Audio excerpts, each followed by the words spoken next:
இன்றைக்கி நம்ம பார்க்க போகிறது கிறிஸ்பி புடலங்காய் பக்கோடா எப்படி பண்ணுறதுன்னு பார்க்கலாம். புடலங்காய் பக்கோடா செய்ய தேவையான அரிசி மாவு 1 கப்பு, கடல மாவு 1 கப், இஞ்சி பூண்டு பேஸ்ட் 1/2 டீஸ்பூன், மஞ்சள்தூள் 1/2 டீஸ்பூன், மிளகாத்தூள் 1/4 டீஸ்பூன். முக்கியமானது புடலங்காய். இதை இப்போ நம்ம குட்டி குட்டியாக கட் பண்ணிக்கலாம்.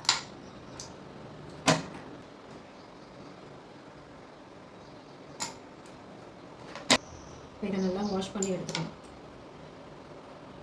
எடுத்துட்டு இதில் 2 டீஸ்பூன் கடல மாவு சேர்த்துப்போம். அதே 2 டீஸ்பூன் அரிசி மாவு, இஞ்சி பூண்டு பேஸ்ட், மஞ்சத்தூள், மிளகாய்த்தூள்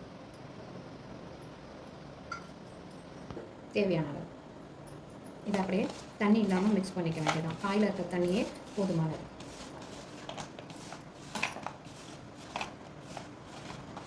வேணும்னா கொஞ்சம் தண்ணி கூட தெளித்து விட்டுருக்கலாம்.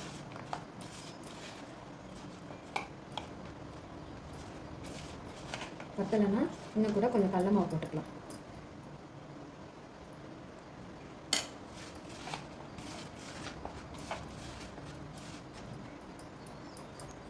பிசைஞ்சு விட்டுக்கலாம்.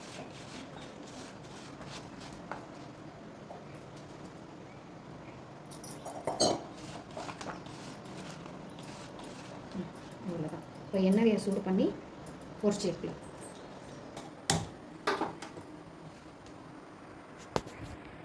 வானம் வச்சுக்கலாம்.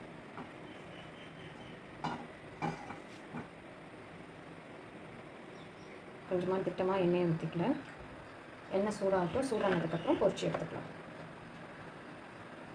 2 போட்டு நம்ம பொரிச்சு எடுக்கலாம்.